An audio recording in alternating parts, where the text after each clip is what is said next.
Hi, and welcome back to the English Talk community, the podcast where we help you practice English in real, natural ways through stories, examples, and practical tips you can use right away. I'm Julia, and I'm so glad you're here with me today. Whether you're out for a walk, on your way to work, cooking at home, or just relaxing with your headphones on, I want you to feel like we're having a real conversation. This is your moment to focus on English in a way that feels easy and useful. Today, we're going to talk about something simple, but incredibly powerful. Common phrases that native speakers use every single day.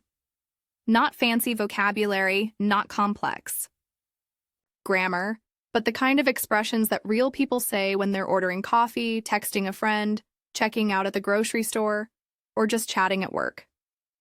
Let me ask you something.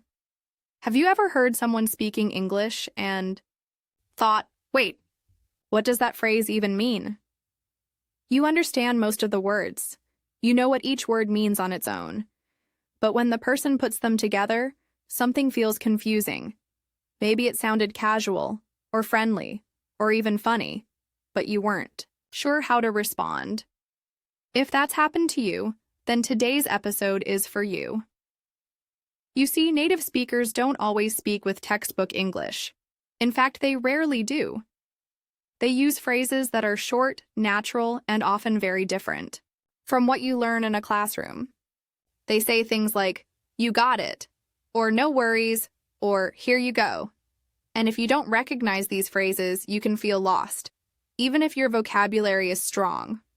So today, I want to help you understand why these phrases matter and how you can start using them with confidence. One of the biggest mistakes English learners make is trying to be perfect. Maybe that sounds like a good thing. After all, don't we all want to speak correctly? But the truth is, focusing too much on perfection can actually stop you from sounding natural. It can make you hesitate, overthink, and avoid real conversations. What really helps you grow is fluency. And one of the best ways to build fluency is by using short, common phrases that native speakers say every day. These expressions are easy to learn, easy to use, and they help you connect with people in a real way. They show that you're not just translating from your first language. You're thinking in English. You're responding quickly and naturally. And the best part is, you don't need to study for hours or memorize long lists to get started.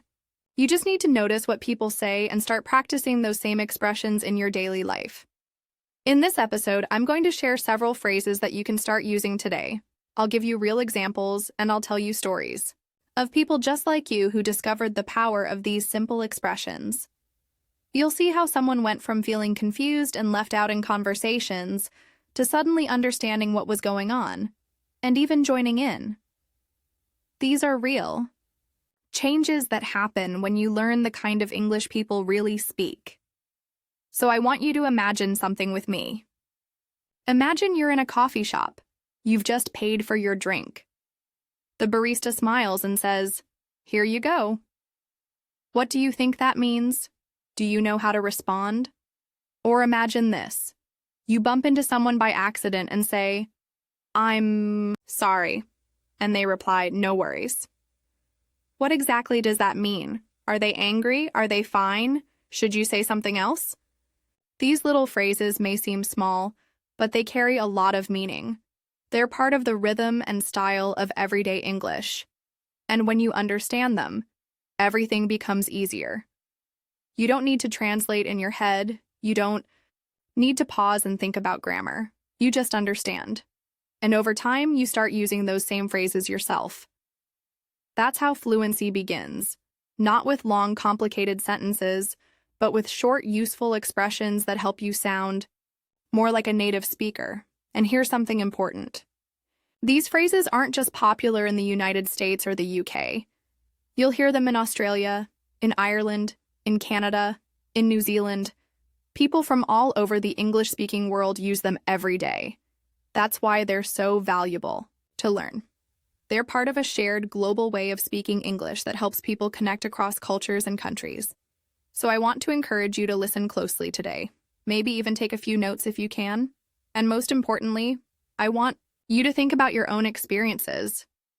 Have you ever heard one of these phrases before? Did you know what it meant?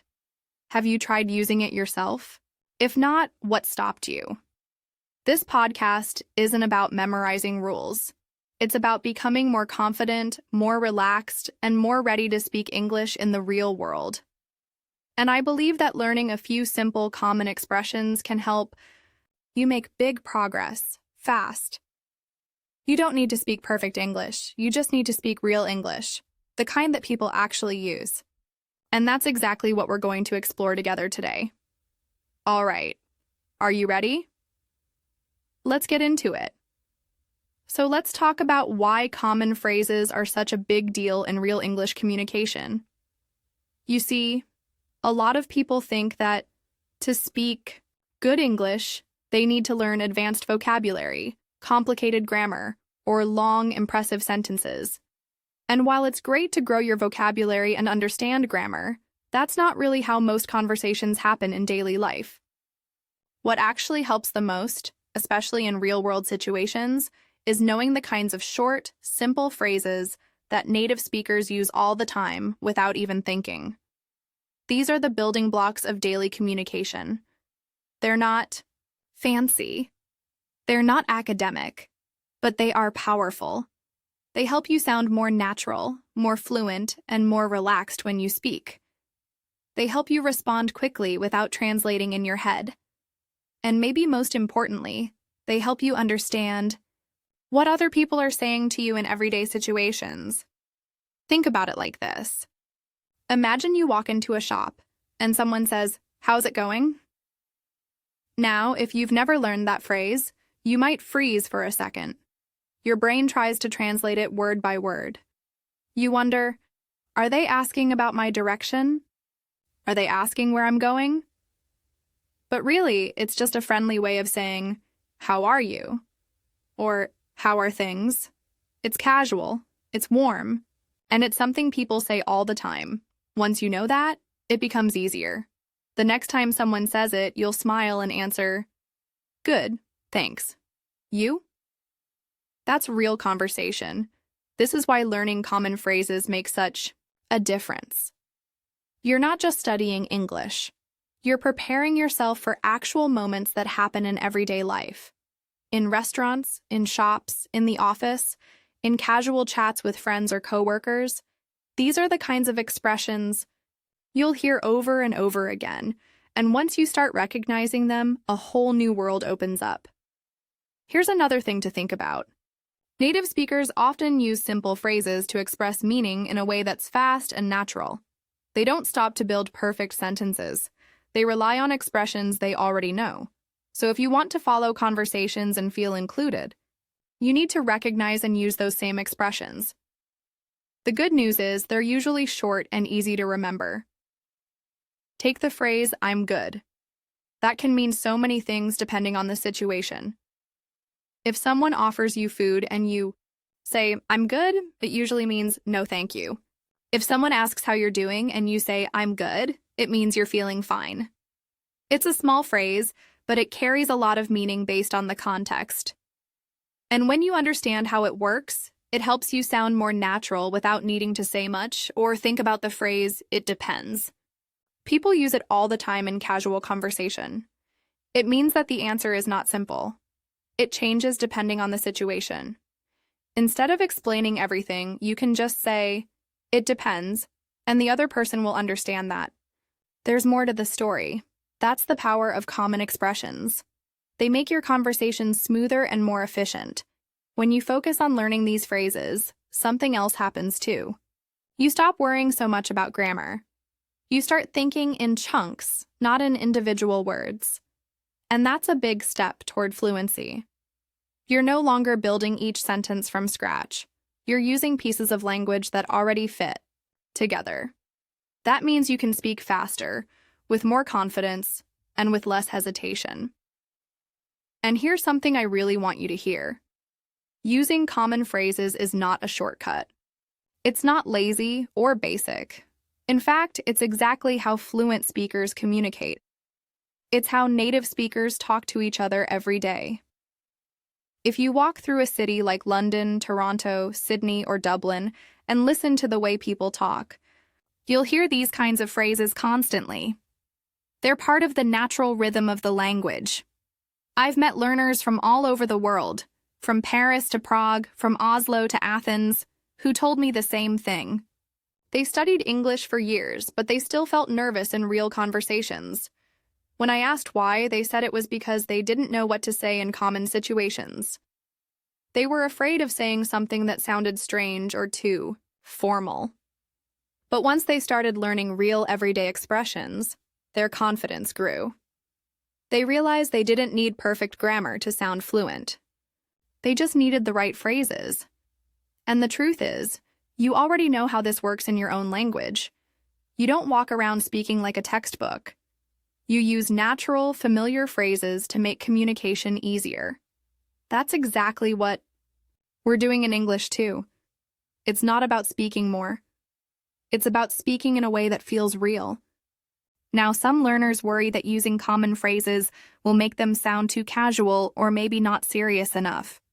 But the key is to understand context. These expressions are flexible. They work in informal conversations, but many are also perfectly acceptable in professional settings, especially when you're trying to build friendly relationships with colleagues or clients. Language is social, and using the right tone is often more important than using perfect words. Let's take another phrase. Let me check. It's short, it's easy, and it's used all the time. In a business setting, if someone asks for information you're not sure about, you can say, let me check, and it sounds completely natural. You don't need to say, I will now look into this information for you. The shorter version is faster, more relaxed, and still polite. That's what makes these expressions so powerful.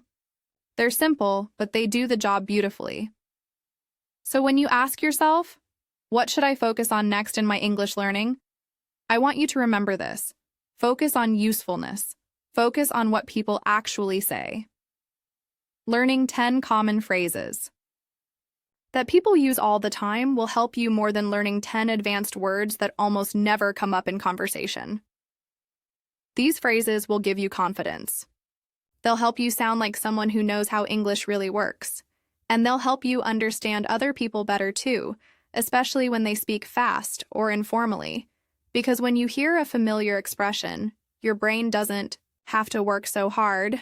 You just get it, and that saves you energy for the rest of the conversation. Let me tell you a story about Marta. Marta is from Barcelona, and a few months ago she moved to Dublin to work in a small but very busy cafe near the city center. She had studied English in school and took some courses before moving. Her grammar was solid and she could read and write well. But once she started working behind the counter, she quickly realized that classroom English and real-life English felt like two completely different things. She told me she felt confident on her first day. She had practiced phrases like, "Can I help you?" and "What would you like?" She even memorized some polite expressions just in case. But when the customers started coming in, speaking quickly, casually, and sometimes mumbling, she found herself lost. She could catch some words, but the sentences didn't make sense to her. And the worst part was that even when she managed to understand the order, she didn't know how to respond in a natural way. She froze, smiled nervously, and used the few phrases she had memorized over and over. One of the moments that really stuck with her happened on her third day at the cafe. A customer paid for a coffee and waited at the counter. Marta handed the drink to him and said, "This is your coffee," with a little hesitation. The customer smiled kindly and replied, "Here you go," as he handed a napkin to his child. Marta paused. She had no idea what that phrase meant. It wasn't in any of the books she studied. She had never seen it on a vocabulary list or heard it clearly in class. But over the next few days, she started hearing it again and again. Every time someone gave something to someone else, a coffee, a receipt, a straw, they would say, "Here you go." And she began to notice the tone too. It was soft, casual, sometimes friendly, and always very quick. At first, she tried to break it apart in her head. Was it, here you go, as in, go somewhere? Was it about movement? Direction? None of it made much sense until she stopped trying to translate and started observing how people used it. That shift made all the difference. She realized that here you go was just a simple, everyday phrase used when handing something to someone. It didn't need to be analyzed, it just worked. It was short, warm, and familiar. And it was exactly what people expected to hear in that situation. So one day, instead of saying, "This is your coffee," she tried it. She smiled, handed the drink to the customer, and said, "Here you go." The customer smiled back and said, "Thanks." That was it. Simple, natural, no confusion, no awkwardness. From that moment, Marta felt like something had changed. She began paying close attention to all the small expressions that people used during the day. She noticed how the staff used "no worries" when someone apologized, how they said "all" set instead of "are you ready?" How they asked for here or to go instead of using full formal sentences. These phrases were everywhere, and once she started hearing them clearly, she realized they were like shortcuts into the culture.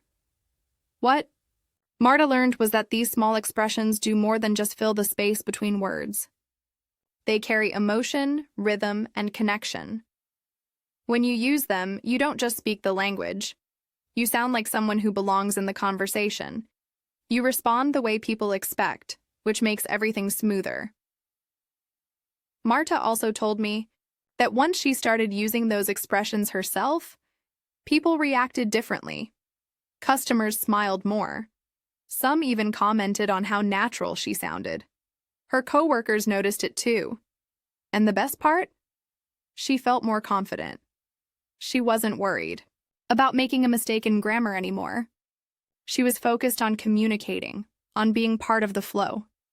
She kept a little notebook in her bag, and every time she heard a new phrase, she would write it down. Not just the phrase itself, but the situation where it was used. Then at home, she would read it aloud, say it while looking in the mirror, or even repeat it while walking around her apartment. It became a daily routine. And in just a few weeks, her English didn't just improve, it transformed. It became real, alive, and connected to the world around her. One of her favorite discoveries was how often people use the same short phrases in so many different situations. There you go when helping someone find something. All good? When checking in with someone. Hang on when asking for a moment. She realized that English wasn't about knowing thousands of words.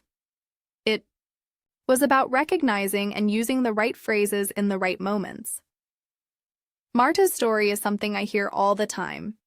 Learners from all over the world, like Sophia from Warsaw, who worked in a hotel in Manchester, or Emil from Vienna, who volunteered at a tourist center in Edinburgh, share the same experience.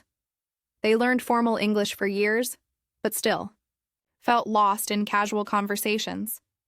And what helped them cross that bridge wasn't studying more grammar. It was learning those everyday phrases that people use without thinking. Here you go may seem like nothing at first. Just 3 words. But for Marta, it was the phrase that opened the door to real communication. It showed her that fluency isn't about speaking perfectly. It's about knowing how the language really works in daily life. So next time you're listening to a native speaker, or watching a movie, or working in an English-speaking environment, pay close attention to those tiny expressions.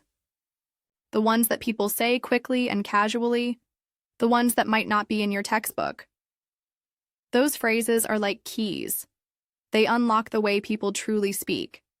And once you understand them, everything starts to feel more familiar, more manageable, and more real. Let's take a moment to really break down one of the most common phrases in everyday English. Here you go. It's short. It's simple. But it's everywhere. And understanding how and when it's used can truly help you feel more confident in real conversations. So I want to explore this phrase with you, show you where it appears, and help you recognize why it's such a powerful little expression. And while we do that, I want you to think back to your own experiences. Ask yourself, when was the last time someone handed you something and spoke to you in English?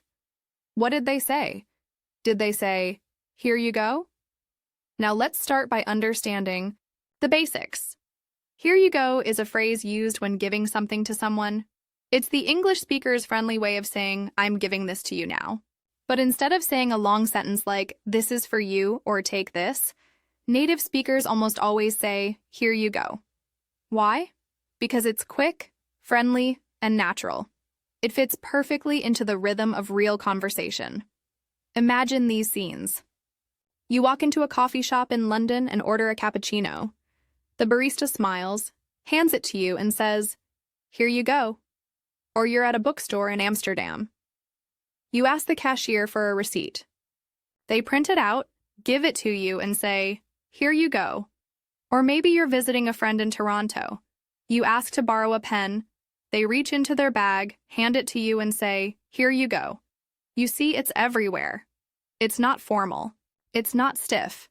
It's just part of how people speak in real life. Now let's look at why this phrase matters.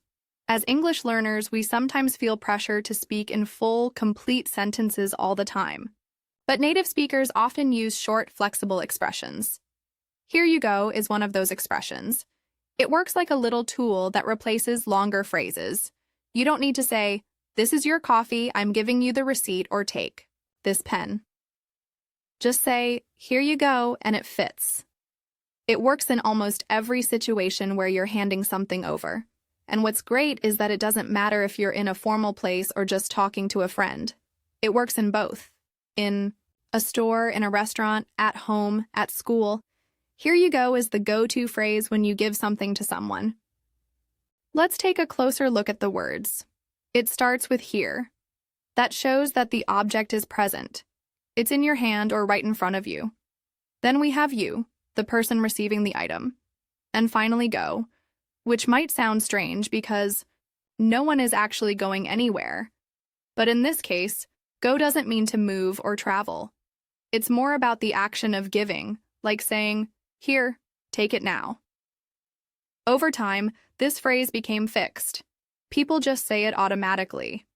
Now, think about how this might feel in your daily life. Maybe you work in customer service, like Marta from Barcelona, or maybe you volunteer in a tourist area, help guests at a hotel, or support clients in an office. Every time you hand something to someone, a paper, a ticket, a pen, a drink, there's a moment when you say something. That's where "here you go" comes in.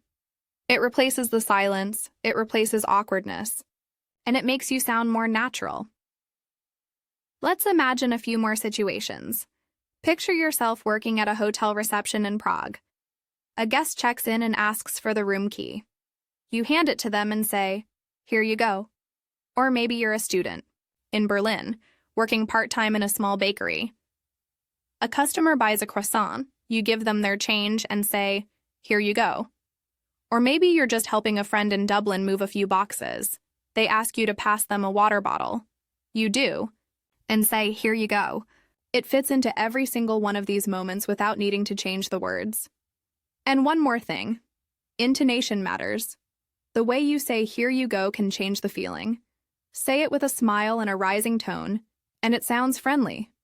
Say it quickly and softly, and it feels efficient. Say it slowly and clearly, and it feels caring. Native speakers use tone to match the moment, and so can you. Let's try it together. Just say it with me. "Here you go." Again, "Here you go." Try saying it while pretending to hand someone a phone, a pen, or a coffee. It's like training your brain and your mouth to work together. The more you say it, the more natural it becomes. Now I want to invite you to think about your own life. Can you remember a recent moment when someone gave you something in English? What did they say? Did they say, "Here you go"? Or maybe they used another phrase. What about you? When you hand something to someone, what do you usually say? Do you pause? Do you try to translate in your head? This is a great opportunity to stop translating and start using real English the way people speak it. I also want to encourage you to listen carefully in the next few days. Whether you're watching a video, listening to a podcast, or even speaking with someone, try to catch when people say, "Here you go." You'll be surprised how often it comes up. And once you recognize it, you can start using it without even thinking. Remember, these small phrases are not about showing off vocabulary. They're about communication. They're the glue that holds conversations together. You don't need complex grammar or advanced words. You need the right expression at the right moment. "Here you go" is one of those expressions. It helps you sound like someone who belongs in the conversation, who understands the rhythm of the language. And here's a tip. Keep a mental list or even a small notebook where you can collect expressions like this. Use them in your daily practice. Repeat them when you're doing chores or walking around. Say them out loud when no one's watching, because the more you practice, the more they become part of you. Now take a moment and ask yourself again. When was the last time you gave something to someone and spoke in English? What did you say? And next time, maybe you'll say, "Here you go," with confidence and ease. Let me tell you about Leo, a student from Warsaw, Poland. He always dreamed of studying abroad, and after months of preparation, saving money, and improving his English, he finally moved to Manchester to start a language and business course. Leo had studied English for years, but like many learners, most of his experience came from textbooks and grammar lessons. He could read well, write reasonably, and even scored high in tests. But the moment he arrived in the UK, he realized something very important. Real-life English sounded different. It was faster, more relaxed, and filled with expressions he had never seen in his grammar books. One of his first challenges came during his first week in Manchester.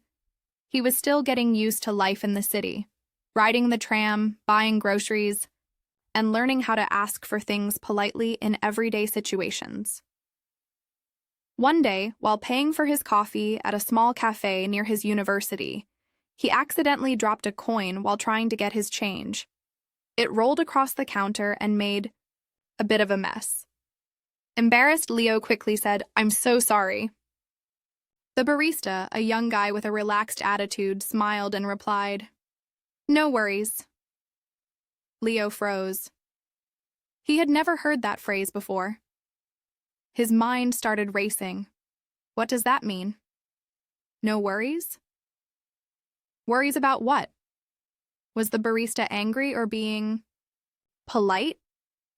Later that day, Leo searched the phrase online. That's when everything became clear. No worries is a common expression used by native speakers to say, "It's okay, don't worry about it," or "It's not a problem." It's short, friendly, and used all the time. In fact, in places like the UK, Australia, and parts of the US, it's often more common than saying "it's okay" or "no problem." And in that moment, Leo understood something that would change the way he approached English. Real communication isn't always about perfect grammar. It's about understanding how people speak naturally. And no worries was a perfect example of that. After that experience, Leo started noticing the phrase everywhere. When he apologized for being a few minutes late to class, his teacher smiled and said, "No worries." When he accidentally stepped in front of someone at the grocery store, they said, "No worries." When he bumped into a girl at a party while holding his drink, she laughed and said, "No worries." It was like the whole city was using this phrase to tell him it was okay, that he didn't need to feel uncomfortable or ashamed. And slowly, Leo began to use it too. The first time he said it back, it felt strange. Someone apologized for missing his text, and Leo responded, "No worries." At first, he wasn't sure if he used it right, but the person nodded, smiled, and the conversation moved on. That was the moment he realized he was becoming part of the rhythm of natural English. He was using the language the way people actually use it, not the way it's written in formal lessons or exams. Let's take a moment to think about why "no worries" is such a useful phrase. It's short, it's friendly, It helps you sound relaxed and natural. And it shows that you're not upset, even if someone makes a small mistake.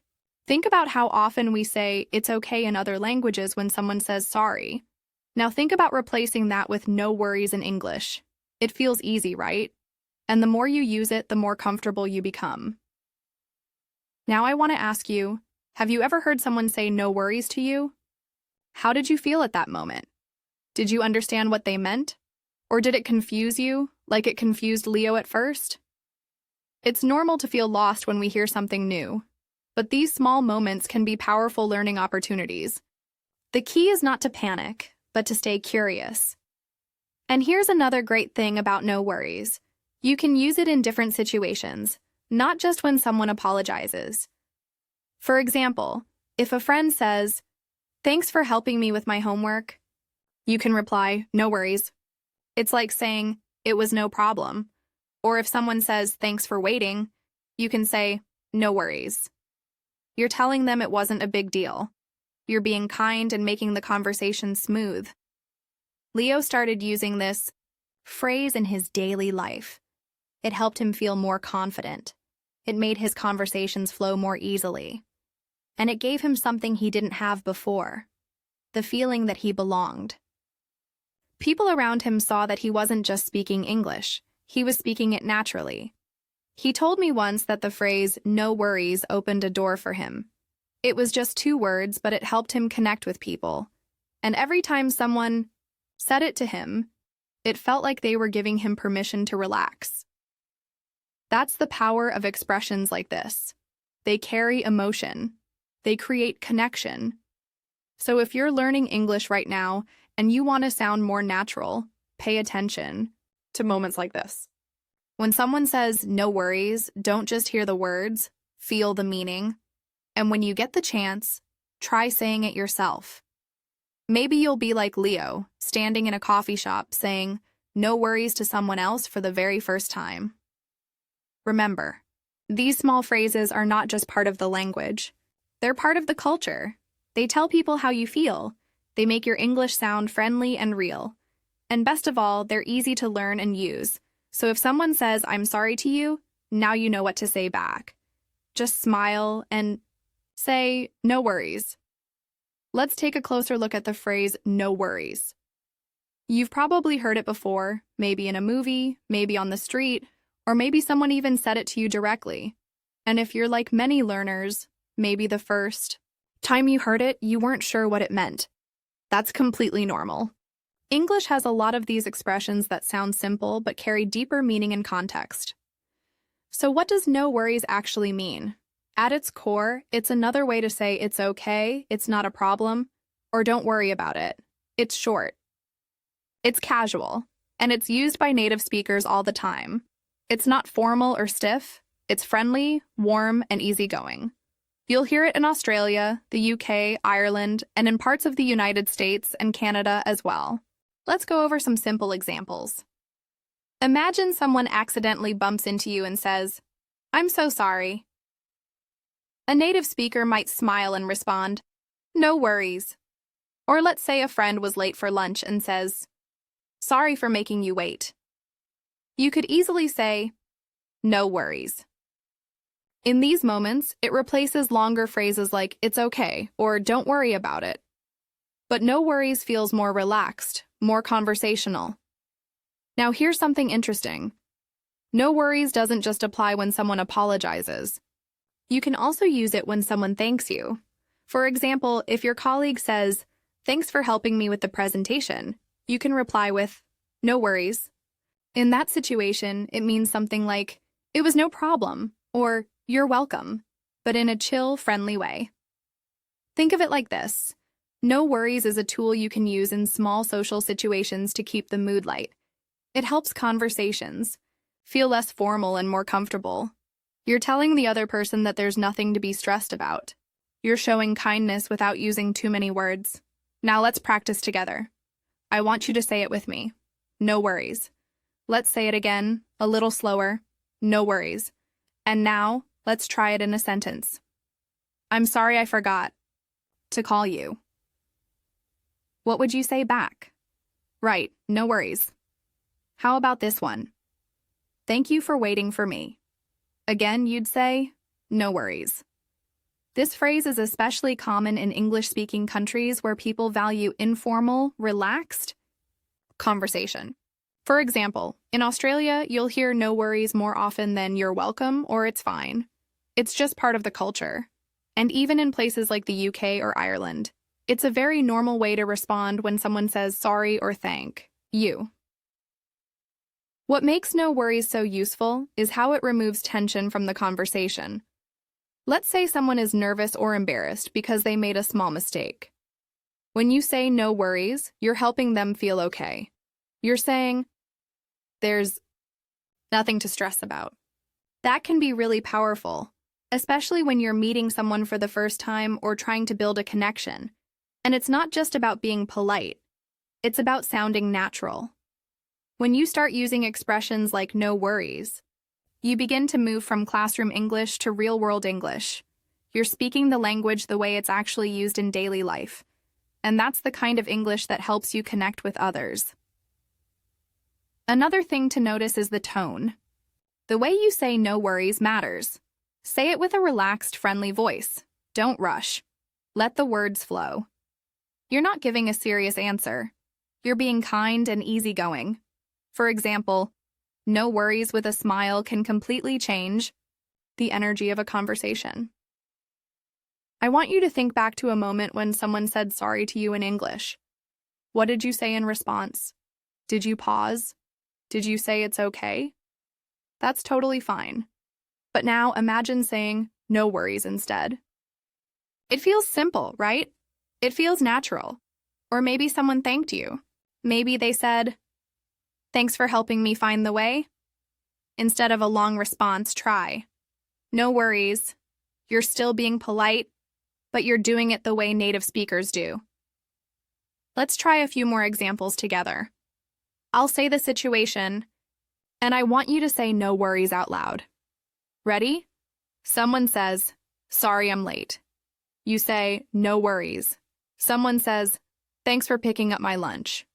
You say, no worries. Someone says, oops, I forgot to email you back. You say, no worries. It's like a little magic phrase, right? Two small words that make conversations smoother and help people feel comfortable. Now let's look at how you might hear no worries in different settings. At a coffee shop, the barista gives you your drink and you say, thanks. They might say, no worries, enjoy.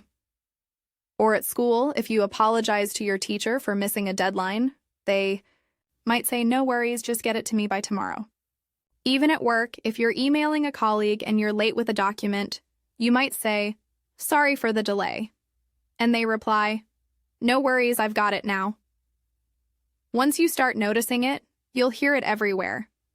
In films, in TV shows, in podcasts, on the street, in shops, even in professional emails sometimes. It's one of those phrases that works in many contexts because it's short, polite, and shows that you're not upset.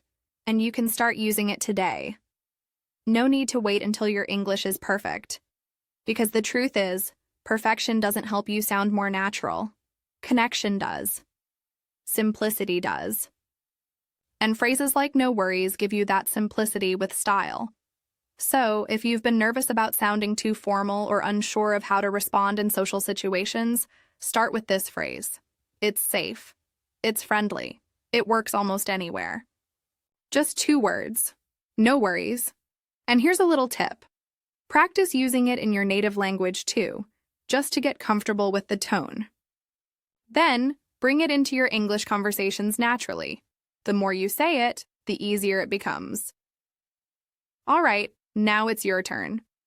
Think of a moment in the past week when someone apologized or thanked you in English. What did you say? Would no worries have worked in that moment? If so, try it next time. Try it today. Try it with a friend. Try it with your teacher. And feel how your confidence starts to grow.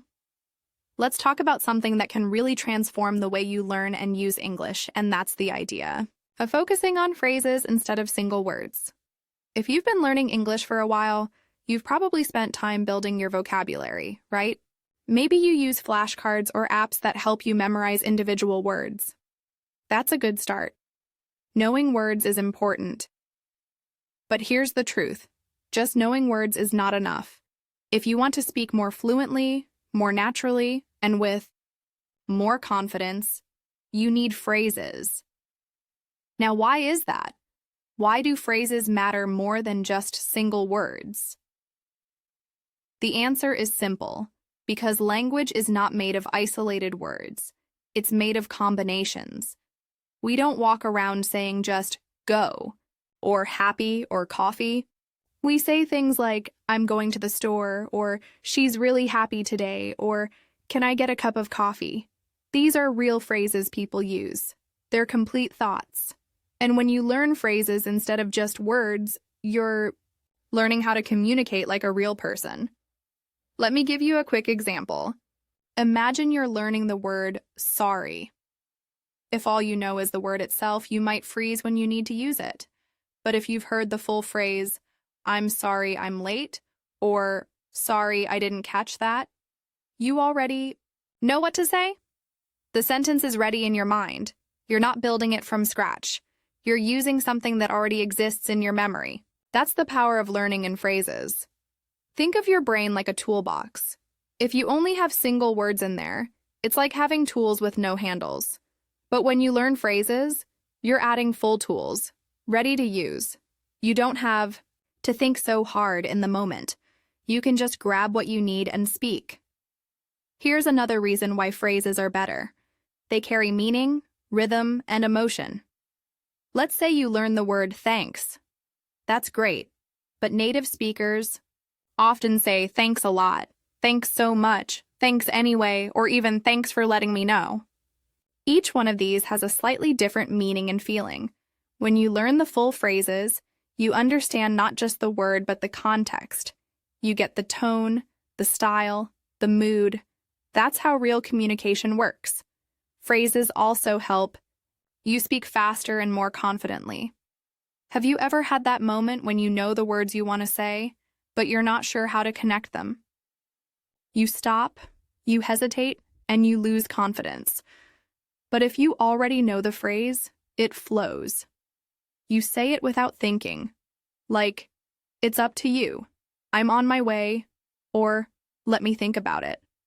These are natural, everyday phrases. And when they're stored in your brain, you can speak smoothly and comfortably, and you don't need to memorize hundreds of them right away. You just need a small, useful collection, a personal arsenal of phrases you can use in your daily life. Maybe start with 10. 10 phrases you know really well that you can say clearly and confidently. Then slowly build from there. You can even organize your phrases by situation. For example, for greetings, you might have, how's it going? Nice to see you again. Or, what have you been up to? For apologies, I'm really sorry about that. I didn't mean to. Or, my bad. For giving your opinion, I guess so. That makes sense, in my opinion. Each of these small sets gives you the language you need for specific situations. That's how real fluency grows. Here's something else to think about. When children learn a language, they don't start with vocabulary lists. They start with phrases. They copy what they hear. They repeat full expressions. That's why they sound natural even before they understand all the grammar. You can do the same. It doesn't matter if you don't understand every word in a phrase right away. If you hear it often and use it correctly, it becomes part of your natural speech. And don't worry about perfection. You might make small mistakes at first. That's okay. What matters is using the phrase, getting comfortable with it, and building your fluency step by step. Over time, you'll start to notice patterns. You'll hear phrases being used again and again in movies, shows, podcasts, and real conversations. And they'll start to feel familiar. Let's do a small exercise. Think of a word you use often in English. Now try to think of 3 full phrases that use that word. For example, if you chose like, you might say, I really like it. What's it like? Or, it looks like rain. Each of those is a useful expression that gives you more power to speak and understand English. This is what I want for you. I want you to collect useful phrases like these. Make them part of your language toolkit. Use them when you speak, when you write, even when you think in English. And you'll notice a big difference. Your speech will become more fluent. Your understanding will be deeper, and you'll feel more confident in every situation. Another benefit of learning phrases is that they often include natural grammar structures. You're learning grammar, but in a way that feels natural and automatic. For example, the phrase, "I've been meaning to call you," teaches you a perfect continuous tense without any grammar lesson. You just pick it up by hearing it and using it. Also, learning phrases saves time. Instead of stopping to think about every little detail, what tense to use, where to put the subject, which word goes next, you're just saying something you already know. Like pressing play on a recording, it's ready to go. So if you've been feeling stuck, or if you find yourself translating word by word from your native language, try changing your focus. Start listening for full phrases. Repeat them. Practice them. Use them in your conversations. You don't have to understand every grammar rule to use them. You just need to hear them, notice them, and try them out. Let me give you a few more useful phrases to consider adding to your collection. I'll take care of it.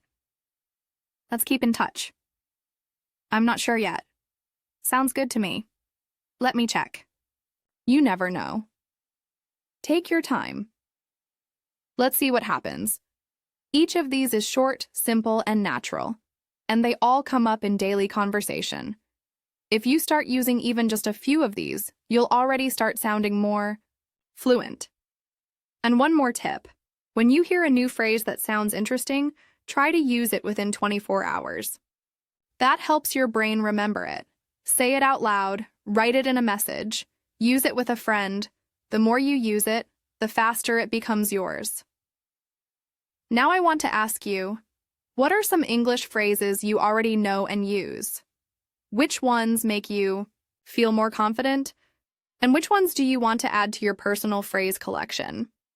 Let me tell you a story about Enzo, a student from Milan who did something really exciting. He went on an exchange program to London. It was his first time living in an English-speaking country, and he was both nervous and excited. His English was already good. He had studied for years, passed exams, and even practiced speaking with friends. But nothing quite prepares you for those small, everyday interactions in a new country. On his second day in London, Enzo walked into a small clothing store to buy a sweater. It was cold and rainy, and he realized he hadn't packed enough warm clothes. The store was quiet. The cashier greeted him with a quick, "All right, mate," which Enzo wasn't exactly sure how to answer. He smiled and nodded. That part went, "Okay." He picked out a sweater, walked up to the counter, and handed it over. The cashier scanned it, said the price, and Enzo paid by card. Then came a moment that confused him. After the card went through, the cashier looked at him and said, "That's it. Now imagine being in Enzo's place. You just arrived in a new country, you're doing your best, and then someone says, 'That's it,' right after you pay." Enzo froze for a second. In his head, he thought, "That's it. What? Did I do something wrong? Is there a problem?" The tone wasn't angry, but it was quick and casual. He didn't know how to respond. He hesitated, took the bag, and walked out of the store feeling unsure about what just happened. Later that evening, while having dinner with his host family, he shared the story. His host sister laughed and said, "Oh, that's it, just means you're done or all finished. It's nothing bad." And suddenly, everything clicked for Enzo. The phrase wasn't negative. It wasn't a warning. It was just the cashier's way of saying, "We're all set here. You can go."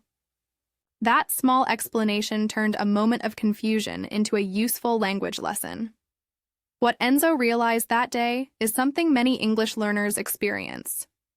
Sometimes it's not the big words or long sentences that make things confusing. It's the short, simple phrases that native speakers use so casually, phrases that aren't in textbooks but come up all the time. That's it is one of them. What's so interesting about this story is how it shows the power of real-life experience. Enzo didn't learn this phrase from a lesson.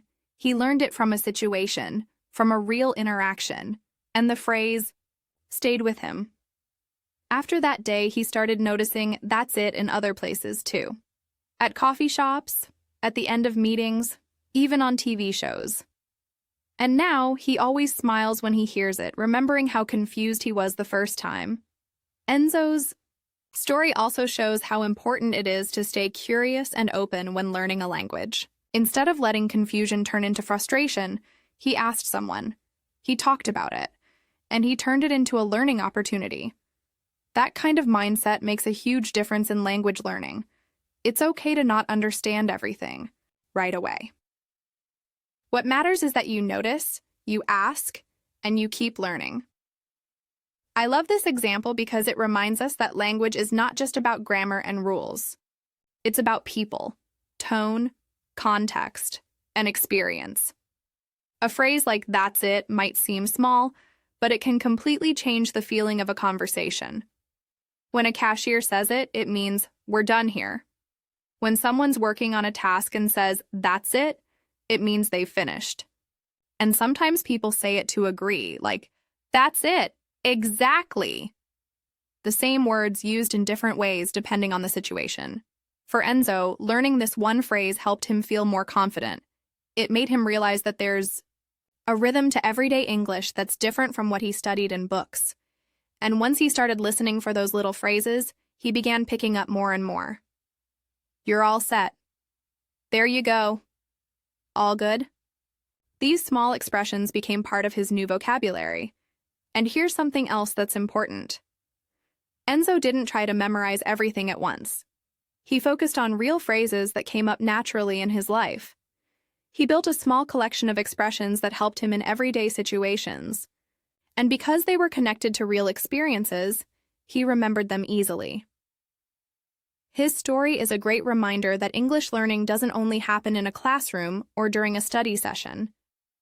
It happens when you go out into the world, when you interact, when you pay attention to what people actually say. And sometimes it happens when someone says something you don't understand right away. That moment of confusion can be the doorway to something new. So now I want to ask you, have you ever heard a phrase in English and thought, "Wait, what does that mean?" Maybe you heard it in a movie or during a conversation. Maybe it was something short like "no worries" or "you bet" or "that's it." How did you react? Did you ask someone? Did you figure it out later? These small moments are gold for language learners. They're the real-life lessons that stick. And when you collect them, just like Enzo did, you start to feel more confident in conversations. You begin to sound more natural. You stop translating in your head and start thinking in expressions. Next time someone says something in English that you're not sure about, try to pause and notice it. Write it down if you can. Repeat it out loud. Use it later. That's how language becomes part of you. You live it, not just learn it. And remember, even native speakers were once confused by expressions when they were little. Everyone learns by hearing, asking, and trying.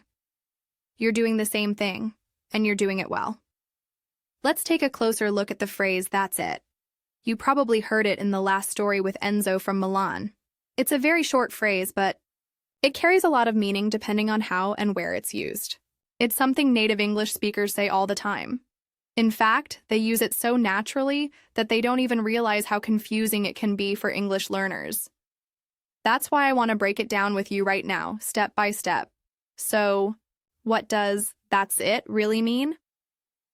Let's start with the most common use, to say something is finished. Imagine you're at a supermarket. You place your items on the counter, the cashier scans them, you pay, and then the cashier says, "That's it." In this situation, "that's it" means, "We're done here. You don't need to do anything else." It's another way of saying, "That's all," or we're finished. Now picture yourself in a restaurant. You've just placed your order. You say, "I'd like the grilled chicken with salad, please."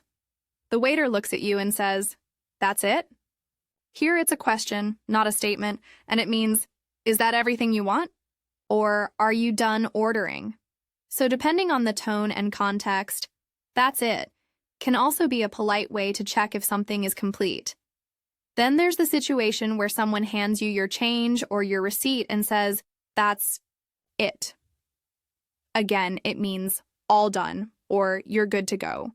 It's quick, friendly, and very common in everyday conversations. But that's not the only way we use it.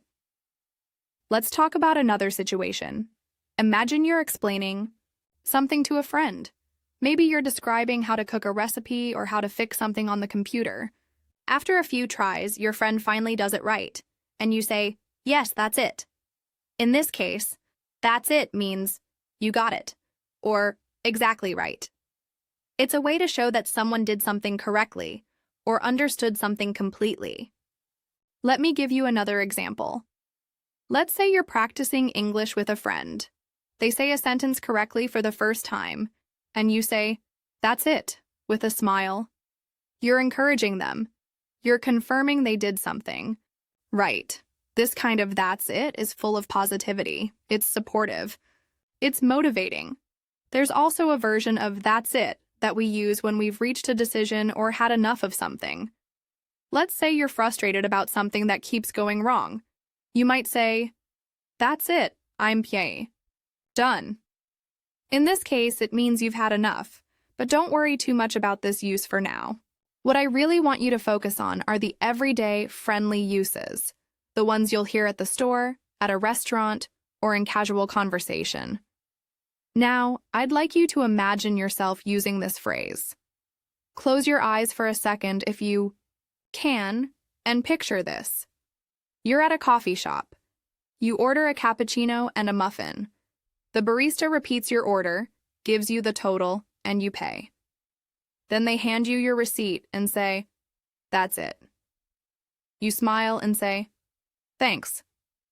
That's a real conversation, and it flows naturally. No complicated words. Just a simple exchange using common, useful language. Let's try another.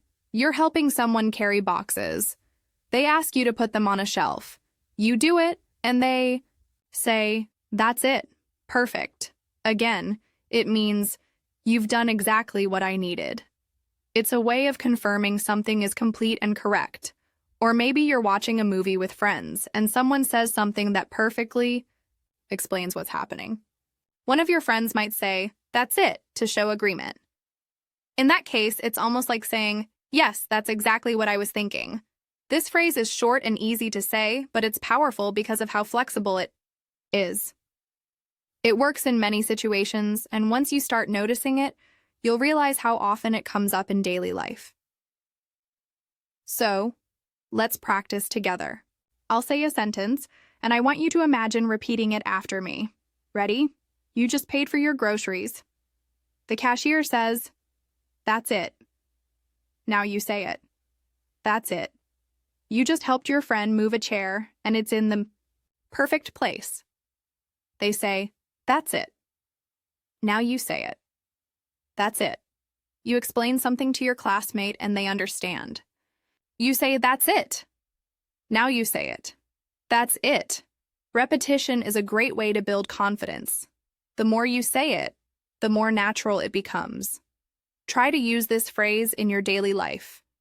It's short, it's easy, and it makes you sound like a native speaker. I also want to challenge you to notice this phrase the next time you watch a movie or listen to a podcast in English. When you hear someone say, "That's it," think about what they mean. Are they saying something is finished? Are they confirming something? Or are they just expressing agreement? The beauty of learning real phrases like this is that they help you speak with more confidence. You don't have to think so hard about grammar. You don't have to build a sentence from scratch. You just use the phrase that fits the moment. "That's it" is one of those expressions that can do so much with just 2 words. It makes your English sound natural, fluent, and relaxed, and you can start using it today. Now it's your turn. Think of a time when someone did something for you, maybe handed you something, helped you with a task, or said something you agreed with. In that situation, how could you have said, "That's it"? Visualize it. Say it out loud. Practice makes progress. You're not just learning words. You're learning how to connect, how to communicate naturally, and how to respond in real situations. That's the key to becoming truly fluent in English. I have a simple tip for you today. Use what you hear often. You might think this is too easy or too obvious, but trust me, it's one of the most effective ways to improve your fluency in English. The more you hear a phrase, the more natural it becomes for you to use it. And this doesn't just apply to phrases you hear in conversations. It's about what you hear in movies, in songs, on TV shows, and even in videos you watch online. So, what does it mean to use what you hear often? It's about paying attention to the phrases and expressions that come up repeatedly in everyday conversations and media. These are the phrases that native speakers use all the time, and they can make your English sound more natural and more fluent. Let's think about this for a moment.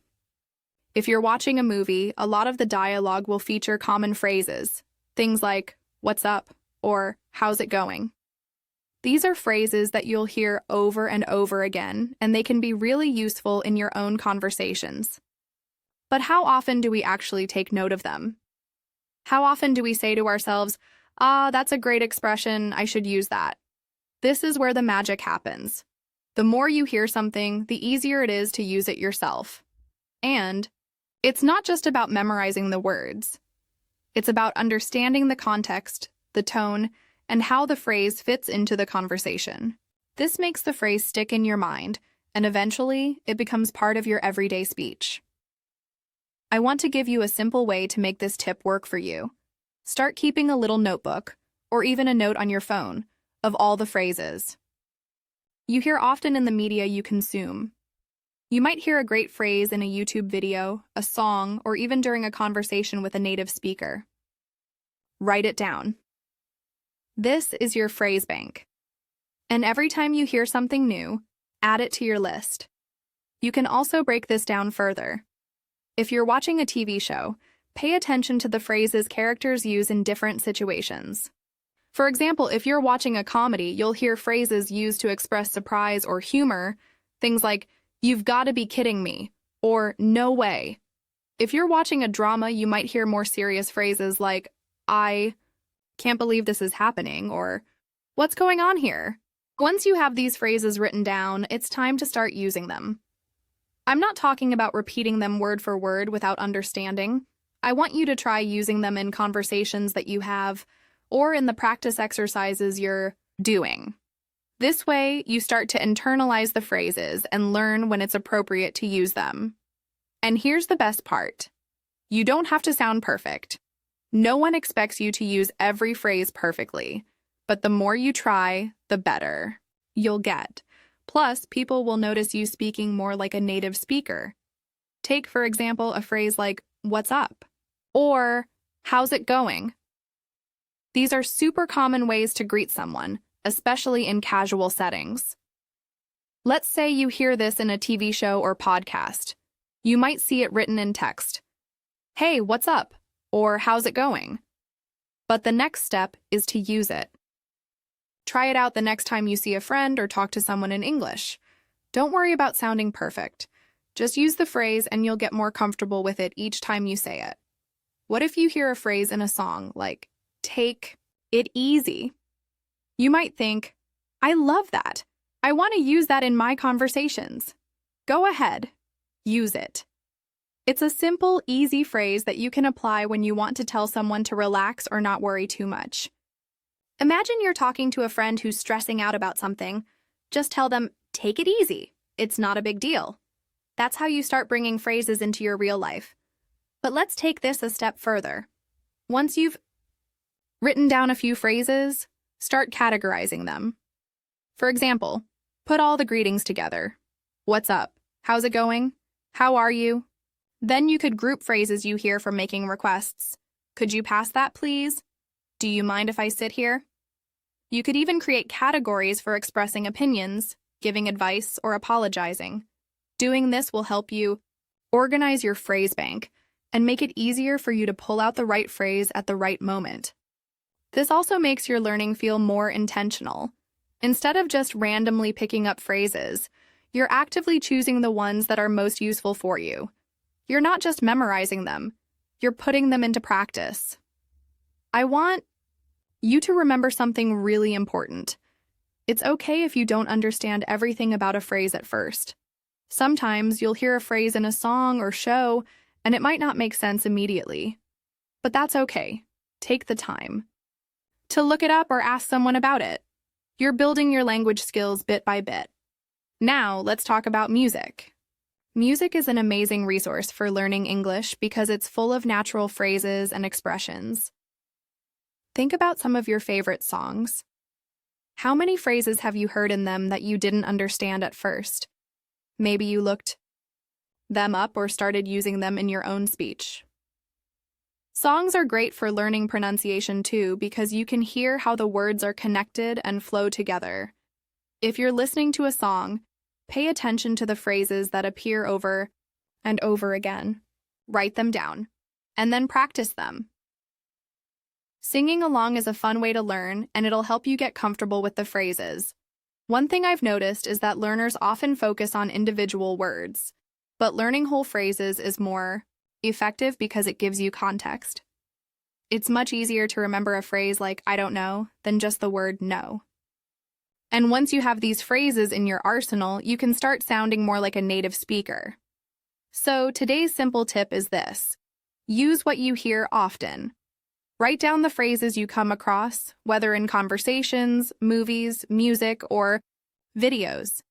Use them in your own speech. Don't wait until you perfect your grammar or vocabulary. Start using what you hear now, and your English will improve faster than you think.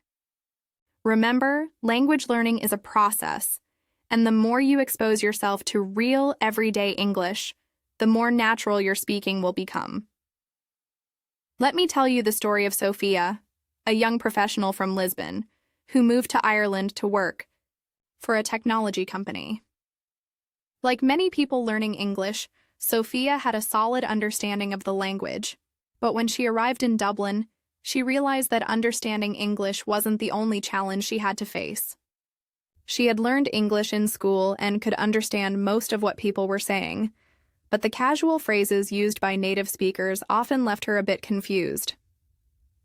One day, Sophia was sitting in a meeting with her new colleagues. They were discussing a project, and everyone was contributing their ideas.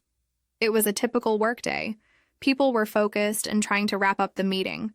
And then one of her colleagues said something that completely threw Sophia off. They said, "Sounds good," as a response to a suggestion about the next steps for the project. At first, Sophia didn't understand what was happening.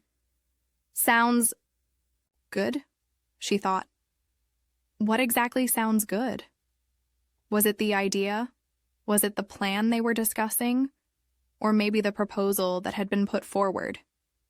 She wasn't sure, and that made her feel a bit out of place. Sophia wasn't alone in this experience. Many learners of English face moments like this, where they hear something they don't quite understand, even though they know the words. So, what does "sounds good" actually mean? And why do people say it so often, especially in casual conversations or professional settings? Well, "sounds good" is a common phrase that native speakers use to express agreement, approval, or acceptance of something. It's a simple, casual way of saying, "I agree," or "that's a good idea." The phrase doesn't necessarily mean that something is literally sounding good in the sense of hearing something, but rather that the suggestion, plan, or idea is being accepted. For example, imagine you and a friend are discussing plans for the weekend. You might say, "How about we go to the beach on Saturday?" And your friend replies, "Sounds good." They're not literally talking about how the beach sounds. They're saying that the idea is good and they agree with it. It's a short, informal way to express that you like or approve of the suggestion.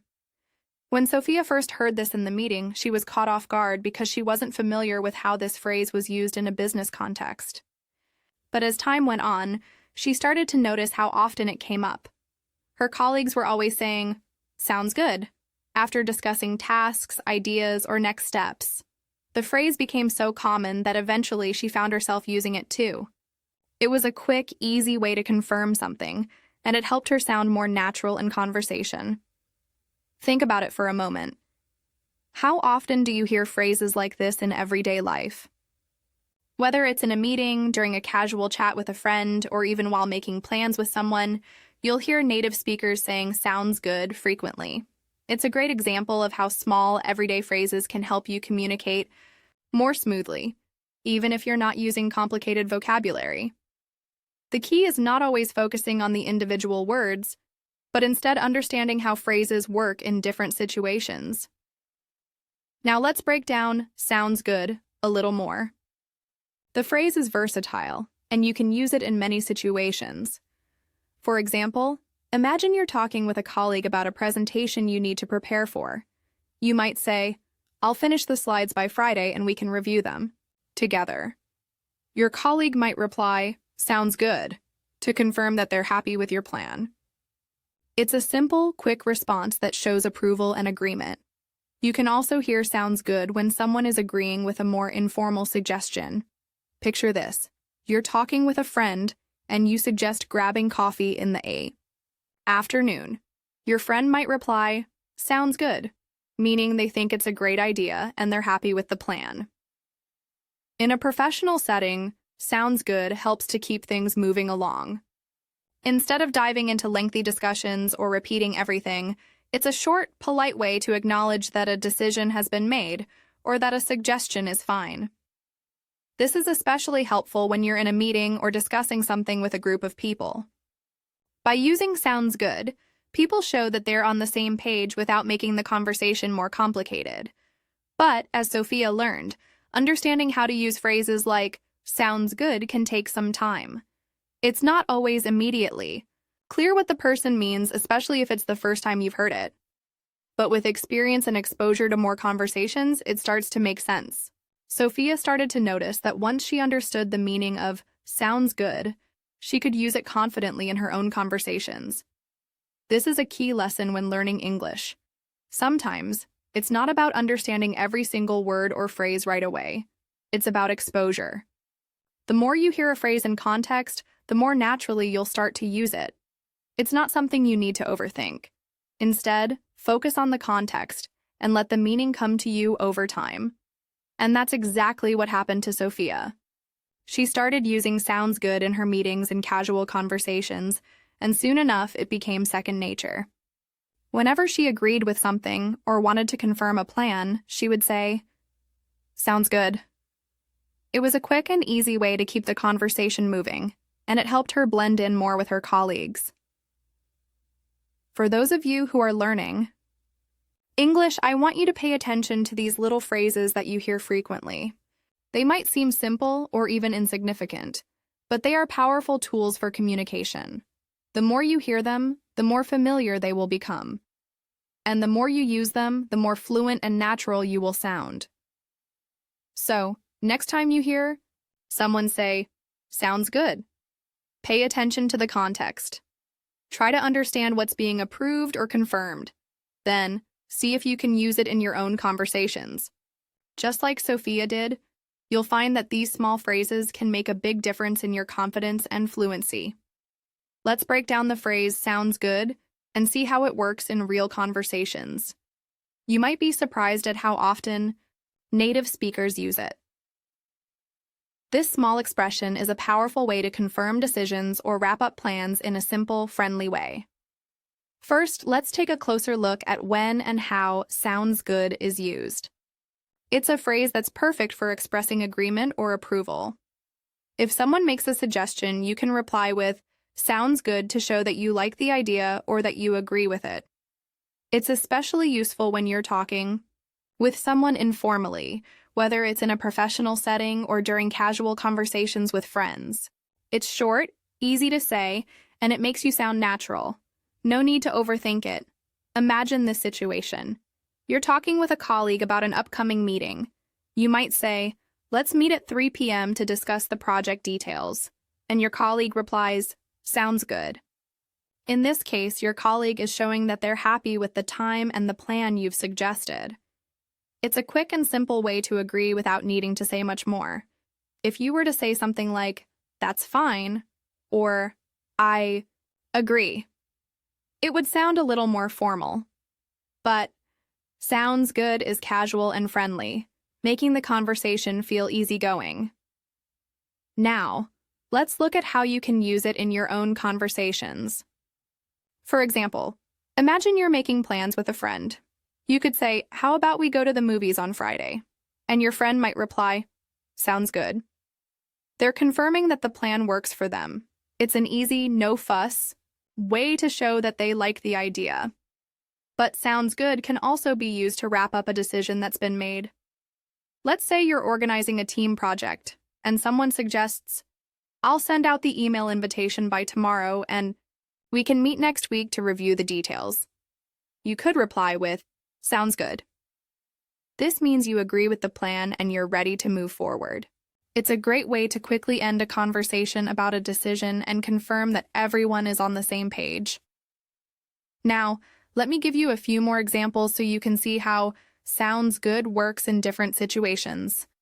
Think about planning a dinner with friends. You might suggest, "Let's order pizza and watch a movie." One of your friends could say, "Sounds good." That's all it takes to show they're happy with the plan. It's simple, but it's also clear that the plan is set. You don't have to say anything else. In the workplace, "sounds good" can also be used to keep things moving smoothly. If you're discussing a project timeline and someone says, "We need to finish this report by next Monday," you could respond with, "Sounds good." It's a casual way of saying, "I agree with that deadline," and it helps avoid any confusion or unnecessary back and forth. Using "sounds good" shows you're in agreement without making the conversation more complicated than it needs to be. Another example could be when you're setting up a meeting. If someone says, "Let's have the meeting at 10 a.m. tomorrow," you could reply, "Sounds good." In just 2 words, you've confirmed that you're happy with the time. It's an easy way to express agreement without having to go into too much detail. Now, I want to encourage you to practice saying this phrase. Let's do a quick exercise. I'm going to give you a few situations, and I want you to imagine responding with "sounds good." Ready? First scenario, you're talking with a colleague and they say, "Let's have the meeting at 2 p.m. tomorrow." What do you say?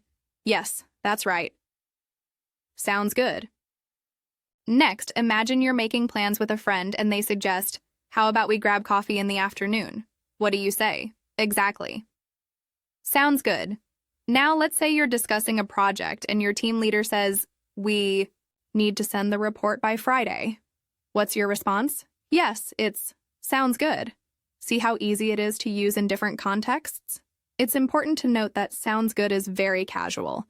If you're in a formal situation, like a business meeting or an interview, you might want to use more formal expressions like "I agree" or "that works for me."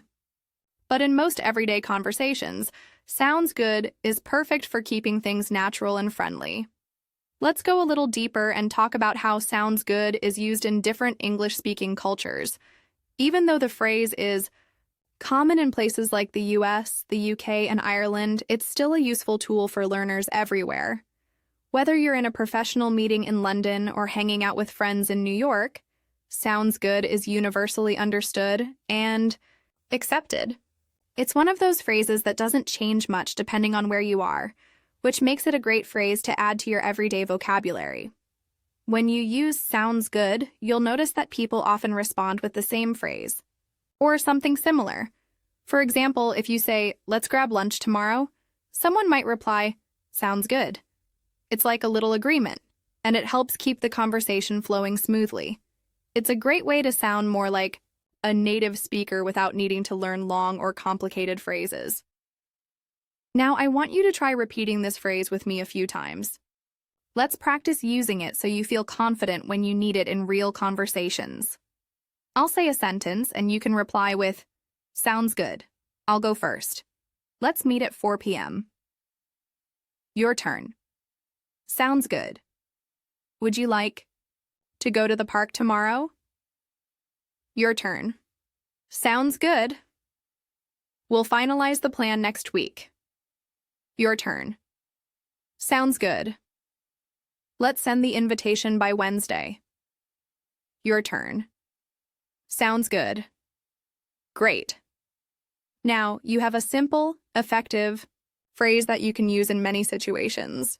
Sounds good is casual, friendly, and easy to use, so don't be afraid to use it when you want to confirm something or agree with a plan. The more you use it, the more natural it will feel. And remember, it's not just about the words, it's about how you use them to make conversations smoother and easier to understand. In this episode, I'm going to share a simple, practical tip that will help you practice English in a way that feels natural and effective. If you've been working on improving your English, you've probably realized by now that grammar rules and vocabulary lists are important, but they're not the whole story. One of the best ways to sound more natural when speaking English is to focus on the phrases you hear every day. So today, I'm going to talk about how you can practice these phrases naturally. It's a simple strategy that can make a big difference in how you communicate. The key idea here is to listen and repeat. I know it might sound easy, but trust me, this simple technique is incredibly powerful. It's all about focusing on short, everyday phrases, the ones that native speakers use in conversations all the time. These are the phrases that help you sound more fluent, even if your vocabulary isn't huge. You don't need to memorize long lists of words or get bogged down with complicated grammar. What you need are the phrases that people actually use, the ones that make conversations flow smoothly. The first step is to start listening. This can be anything from watching TV shows in English, listening to podcasts, or simply paying attention to conversations around you. Native speakers use certain phrases all the time without even thinking about it. For example, phrases like, "How's it going?" or "I'll take care of it" are used daily in casual conversations. Once you start paying attention, you'll hear them everywhere. The second step is to repeat. Once you hear a phrase that's common and useful, say it out loud. This is where the magic happens. You're not just learning the meaning of the phrase, you're practicing how it feels to say it. This is one of the best ways to improve your pronunciation, rhythm, and even your intonation. By repeating the phrases you hear, you're training your mouth and your brain to produce them naturally. Let's break this down a bit more. When you're listening to native speakers, pay close attention to how they say things. Notice the rhythm of the sentence, the way their voice rises and falls. In English, the way we say something can be just as important as what we're saying. If you don't practice the rhythm and flow of the language, it can be hard to sound natural. For example, think about how we say, "How's it going?" We don't say it slowly and carefully like it's a question from a grammar book. We say it quickly with a bit of a rise in our voice at the end, like this: "How's it going?" When you practice this, you're not just learning the words, you're learning the sound of natural English. One way to practice this is by mimicking what you hear. If you're watching a TV show or listening to a podcast, pause the audio every time you hear a phrase you want to practice. Repeat it exactly as you heard it. Try to copy the rhythm, the intonation, and the flow. Don't worry about being perfect. Just try to make it sound as natural as possible. This is what we call shadowing. You're shadowing the speaker's voice. The more you do this, the more natural your speech will become. Let's talk about some examples. Imagine you're listening to someone in a cafe saying, "What can I get for you today?" That's a simple, everyday phrase. You might hear it in a cafe, a restaurant, or even in a store. When you hear it, repeat it out loud. Say it with the same rhythm, the same tone, and the same speed. It's important not to overthink it. Just say it as naturally as you can. Soon, you'll find yourself saying it just like a native speaker would. Another example is the phrase, "I'll take care of it." This is something you might hear in a work setting, or even in a casual conversation with a friend. Let's say you're in a meeting and someone says, "Don't worry about it, I'll take care of it." Instead of just understanding what it means, try saying it out loud. Repeat it a few times to get the feel of it. You'll notice that when you say it yourself, it starts to feel more natural, and you'll be more likely to use it in a real conversation when the time comes. The great thing about this method is that it works with any type of media. If you like watching movies, TV shows, or even YouTube videos, you can use them to find phrases to practice. Every time you hear a phrase that sounds useful or natural, repeat it. It doesn't matter if it's a short phrase or a longer one. The goal is to get comfortable with the way it sounds. Over time, you'll start to notice that these phrases come to you more easily when you're speaking English. This method also works with songs and podcasts. If you're listening to a podcast, for example, and you hear the phrase "no problem," you can repeat it. Say it out loud with the same rhythm, the same feeling. It's a simple phrase, but if you practice it enough, it'll start to roll off your tongue naturally. You won't have to think about it when you're in a conversation. It'll just come out because you've practiced it so many times. Another important thing to remember is that you don't need to memorize the phrases perfectly. The goal here is to practice fluency and confidence. If you're repeating a phrase and you make a small mistake, don't worry about it. Just keep going.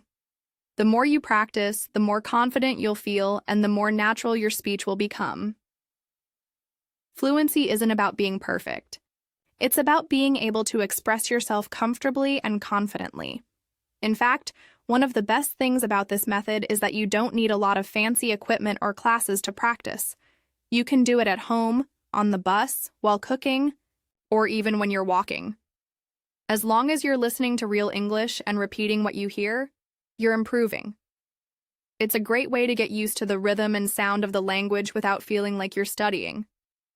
It's just a natural way to practice. Lastly, I want to emphasize that this technique works best when you're consistent. It's not about doing it for hours every day. It's about practicing little by little every day. You don't need to spend all your time on grammar exercises or vocabulary lists.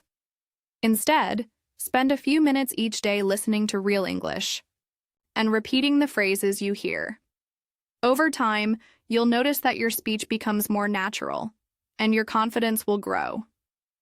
By focusing on phrases and practicing them out loud, you're setting yourself up for success. This method helps you develop a more natural flow in your speech, and it can even improve your listening skills because you're getting used to hearing the phrases that native speakers use every day. Keep listening, keep repeating, and watch how your English improves. It's simple, effective, and a lot more fun than memorizing grammar rules. Jonas, a young professional from Munich, had recently moved to Canada for work. He was excited about his new job and eager to improve his English, which he had studied for years back home. He felt confident in his ability to understand most things, especially in a professional setting. However, like many language learners, there were still moments when things didn't quite make sense. One day, after a few weeks on the job, Jonas was working with a team on an important project. They were sitting in the conference room, discussing the details of the task at hand. Jonas wasn't completely sure about one part of the project and wanted to clarify something with his colleague Ryan, a native English speaker from Canada. He leaned over to Ryan and said, "Hey, could you help me understand how we should handle this part of the project?" Ryan smiled and said, "Sure, no problem. You got it." Jonas, a bit confused, nodded politely and said, "Thanks," assuming that Ryan had just confirmed that Jonas had understood what he meant. In his mind, "you got it" seemed to mean, "you understood it," something like, "got it?" Later that day, Jonas heard Ryan say the same phrase, "you got it," again, but this time to a different colleague. This time, his colleague asked for help with a task, and Ryan said, "You got it," in response. Jonas was puzzled. Why was Ryan saying the same thing twice in the same day? Did "you got it" really just mean "you understood"? Was Ryan confirming that his colleague understood what to do? It wasn't until the next day that Jonas finally had the chance to ask Ryan directly about the phrase. He said, "Ryan, I've been hearing you say 'you got it' a lot. What does it really mean?" Ryan laughed and said, "Ah, I see. Well, actually, 'you got it' is a very casual way of saying 'sure' or 'no problem.' It's not about whether you understood something. It's more about letting someone know that you'll do what they asked or that it's all taken care of." Jonas was surprised. He hadn't realized that "you got it" was such a versatile phrase. It wasn't just about confirming understanding as he initially thought. It could also mean "I'll take care of it" or "I've got it under control."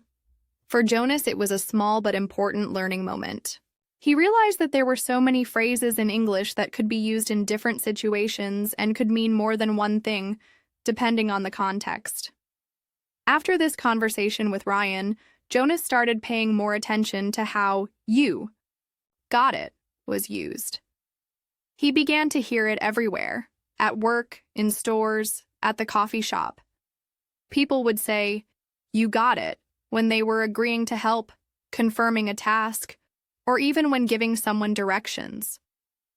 Jonas quickly learned that "you got it" wasn't limited to just confirming understanding. It was a phrase used to show willingness, offer assistance, or simply acknowledge something in a positive, friendly way. Jonas also realized that this phrase wasn't just used by Canadians, but by English speakers in general, whether they were from the UK, the US, or other countries where English is spoken. He understood that by learning phrases like "you got it," he was getting closer to sounding like a native speaker.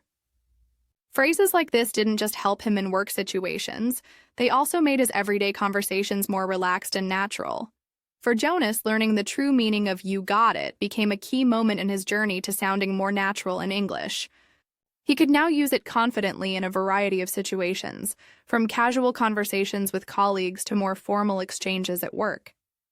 The more Jonas listened to and used phrases like "you got it," the more comfortable he felt using English in his day-to-day life.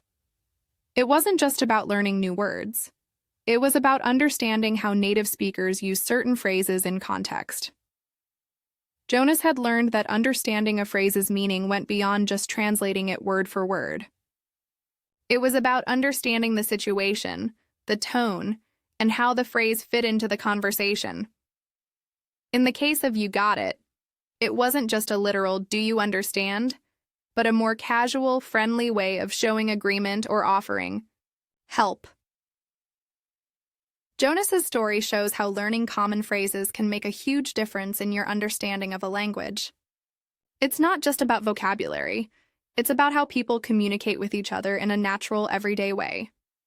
By picking up these common phrases, you can start to sound more fluent and confident in your conversations.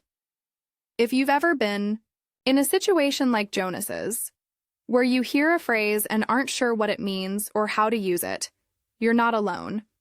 It's part of the process of learning a language. Every time you encounter a new phrase like "you got it," it's an opportunity to expand your understanding of how English works in real-life situations. And by using these phrases yourself, you'll not only improve your fluency, but you'll also connect more easily with native speakers and sound more natural when you speak.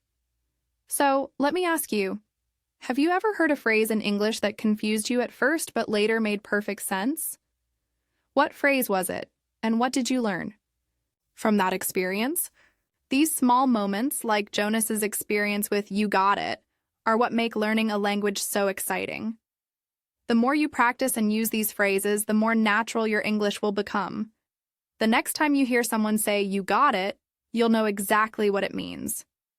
You'll understand that it's a friendly, casual way of agreeing to something or offering help, and you'll feel more confident using it yourself in your conversations. That's how learning common phrases helps you sound more natural and fluent in English. Let's break down the phrase "you got it." If you've been listening carefully to native speakers or watching English language TV shows, you've probably heard it quite a few times.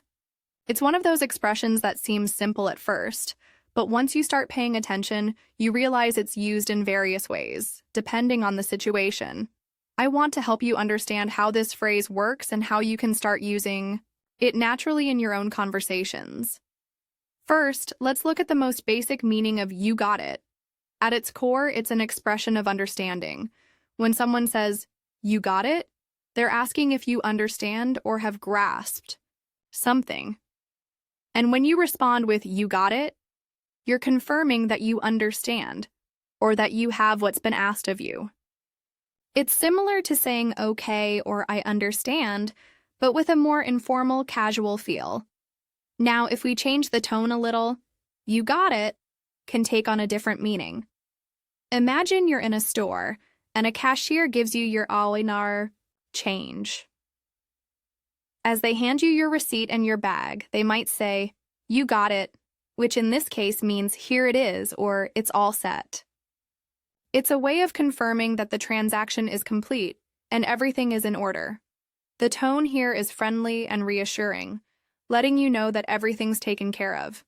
But "you got it" doesn't always refer to understanding or completing a task. Sometimes it's used in a more supportive or encouraging way. Let's say you're at work and you've been assigned a challenging task. You ask a colleague for help, and they give you some advice. As you start to grasp the concept, they might say, "you got it," in an enthusiastic tone. In this case, it's more about giving you encouragement, telling you that you figured it out or that you're on the right track. It's a way of acknowledging your progress and showing approval. The tone is key here. If the tone is light and friendly, "you got it" can be a way of expressing agreement or offering help. If the tone is more serious or direct, it could be used to emphasize that you've understood something or that you've completed something correctly. That's the beauty of this phrase. It's flexible. It can mean different things depending on how it's used and the situation it's being used in. To really master "you got it," you need to start paying attention to these subtleties in everyday conversations. Listen for the tone of voice, the context, and the relationship between the people speaking. Is the phrase being used in a friendly, casual way, or is it more formal? Is it being used to show understanding or to encourage someone? These little details will help you understand how to use the phrase in different situations. For example, let's say you're at work and your manager asks if you're able to handle a new task. You might say, "yes, I can do that," and your manager could respond with, "you got it." In this case, it's a simple confirmation that you're capable of handling the task. It's a way of saying, "I trust you," or "I believe in your ability to get it done." The tone might be calm and professional, but the meaning is still positive and supportive. On the other hand, let's say you're chatting with a friend and you mention something you're trying to learn or accomplish. Your friend might respond with an enthusiastic, "you got it." Here, the phrase is more about encouraging you and offering motivation. It's a way of saying, "I believe in you," or "you're going to succeed." The tone is casual and friendly, making the phrase feel more personal and uplifting. So how can you start using "you got it" in your own conversations? The best way is to listen for it in real-life situations and notice how it's used. Pay attention to how native speakers say it, how they use their tone, and how the context affects the meaning. The more you hear it in different settings, the easier it will be to understand how it works and when to use it yourself. You can also practice by repeating the phrase in different situations. Try using it in casual conversations with friends, at work, or even when you're practicing English on your own. You might say "you got it" when you're giving someone encouragement or when you've just completed a task successfully. By practicing in context, you'll start to feel more comfortable using "you got it" naturally. Another great way to practice is by watching TV shows, movies, or YouTube videos in English. Listen for phrases like "you got it" and pay attention to how the actors use it. Are they confirming something? Are they giving encouragement? Are they offering help? This kind of practice will help you develop a better understanding of the phrase's different meanings and how to use it yourself. Remember, it's not just about learning the words. It's about understanding how they're used in real conversations. The more you practice, the more confident you'll feel using these phrases in your own speech. You'll also start to notice that using phrases like "you got it" will make you sound more natural and fluent in English. It's these small, everyday phrases that help you blend in with native speakers and feel more comfortable in your conversations. As you continue your journey to speak English more fluently, keep listening, keep practicing, and keep using phrases like "you got it" in your conversations. It's a simple phrase, but when used correctly, it can make a big difference in how you communicate. And the best part? It's something you can start using right away. So, the next time you hear someone say "you got it," pay attention to how it's used and try it out in your own conversations. With a little practice, you'll be using it naturally in no time. Thank you so much for joining me today on this journey to explore common phrases that native speakers use every day. I really hope you found these examples helpful, and more importantly, that they've given you a better understanding of how to sound more natural when speaking English. It's amazing how small phrases like "you got it" or "no worries" can make a big difference in how you communicate. When you start using them, you'll find that your conversations flow much more smoothly, and you'll feel more confident too. Now, as we wrap up, I just want to remind you of something really important. Mastering these common phrases is a step-by-step process. It's not about memorizing words in isolation or focusing on perfect grammar. Instead, it's about getting comfortable with real-life language, the way native speakers actually talk. It's about being able to respond quickly, naturally, and confidently, even when you don't have every single word or rule perfect. That's what makes you sound fluent, and that's what really matters. So, I encourage you to keep practicing. Think about all the times you hear or use these phrases in everyday situations. Maybe you'll hear "no worries" when someone is telling you not to stress about something, or perhaps someone will say "sounds good" when agreeing with your plans. As you hear these phrases, try to notice not just the words, but also how they're used in context, the tone of voice, and the situation around them. That's where the real learning happens. And here's a small challenge for you. In your next conversation or next video you watch, try to pick out one phrase you've learned today and use it. It could be "you got it," "no worries," or "that's it." The goal is to start integrating these phrases into your daily language and begin using them naturally. Even if you just repeat them out loud on your own, that's a great start. Every time you practice, you're one step closer to sounding more like a native speaker. It's a simple but powerful way to improve your fluency. If you find yourself in a situation where you're not sure what to say, don't stress. You've got an arsenal of phrases you can rely on. Over time, these phrases will become second nature to you, and you won't have to think twice about using them. They'll just come out naturally because you've practiced them enough to make them part of your everyday language. I really want you to take a moment and reflect on your learning process. What phrase stood out to you today? Which one are you most excited to use? Think about how you can incorporate it into your next conversation, whether it's with a friend, a colleague, or even just practicing on your own. The key is to keep using what you've learned, keep listening for those phrases in conversations around you, and keep practicing until they feel completely natural. Thank you again for listening today. I truly appreciate the time you've spent with me, and I hope you feel inspired to keep going with your English practice. You're making amazing progress, and every little step counts. If you enjoyed this episode, remember to keep coming back to learn more and continue expanding your vocabulary with common phrases. And as always, don't forget to share what you've learned with others and see how they react when you start using these phrases confidently in your conversations. Keep practicing, stay curious, and don't forget to have fun with your English learning. You've got this.